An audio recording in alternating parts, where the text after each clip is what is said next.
Have you ever heard these sayings? Don't get mad, get even. It's a dog-eat-dog world out there. It's every man for himself. Credit where credit is due. Survival of the fittest. Money makes the world go round. Well, we all know these sayings, and all of them sound like the kind of worldly wise sayings of those hard-nosed, realistic, cynical people who know the way that life operates. But then Jesus comes along and he rewrites all of these sayings. Essentially, in Christ's kingdom, it's a case of don't get mad, get reconciled. It's a dog-help-dog world. It's every man for his neighbor. It's credit where none is due. It's survival of the feeblest. It's mercy makes the world go round. Jesus turns everything on its head, or maybe we should say he turns everything right side up. He upends all our assumptions about earning and deserving and paying back. In Christ's kingdom, mercy and not merit is the currency. You see, to be a Christian is to be the recipient of an almighty flow of undeserved kindness. For the followers of Jesus, everything is about mercy. The whole structure of these Beatitudes that we've been studying communicates this. Notice how with these 8 Beatitudes, the first 4 are all about being empty before God. We are, verse 3, poor in spirit. Verse 4, we are those who mourn. Verse 5, we are the meek. Verse 6, we are those who hunger and thirst for righteousness. We are utterly empty before God.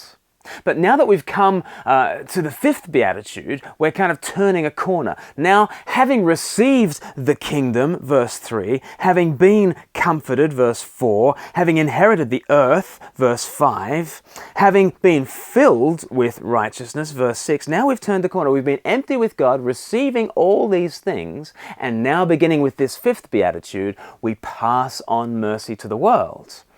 Verse 7, we are merciful. Verse 8, we deal purely with the world. Verse 9, we make peace. And what do we get for all our bother? Verse 10, persecution.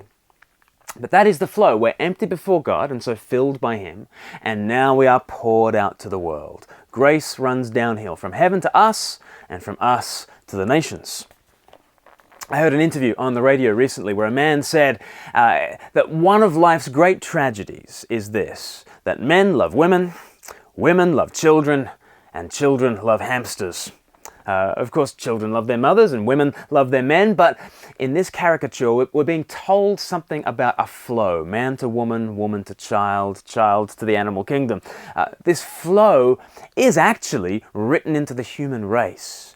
Children are born into the world utterly helpless. They are empty before their parents. And then as they are filled, as they are nourished, as they are raised up, then they go on to have children of their own. They pay it forwards. Grace runs downhill. You see, no 18-year-old is told to sit down with their parents and write a check for the last 18 years of food and shelter and clothing and taxi service. Instead, the child freely receives, then freely gives to the next generation. Grace runs downhill. This is the way the world works. In Matthew 10 verse 8, Jesus says, freely you have received, so freely give. It's all about mercy. You know, it's crazy, actually, that out in the world, anybody would think that it's about survival of the fittest. But that is the way the world speaks. The world speaks of the survival of the fittest and therefore the sacrifice of the feeblest. The strong must eat the weak. That's the law of nature, right? Well, it's not actually the way the world operates. Not how Christ's kingdom operates anyway. Just look at the cross. There you see the sacrifice of the fittest. Why? For the survival of the feeblest, for the meek, for sinners, for us. Christ's kingdom is not about the survival of the fittest and the sacrifice of the feeblest. It's about the sacrifice of the fittest, Christ, and so the survival of the feeblest, us. So then, it's all about mercy. And really, if we are being told that blessed are the merciful, for they shall be shown mercy, our question for today is, who can we show mercy to today? You know, one way of figuring out who you can show mercy today is to ask yourself, who do you not want to show mercy to?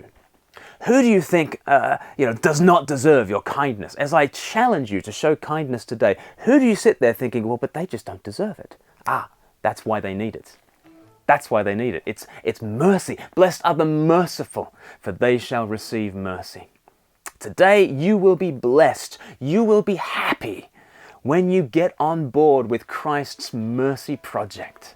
Grace runs downhill, and the happy life, the blessed life, is to be swept up in this flow of mercy and take it out to the world.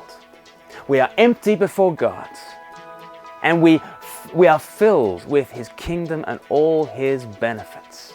And now we pour it out to the unworthy. Today, who will you be merciful to?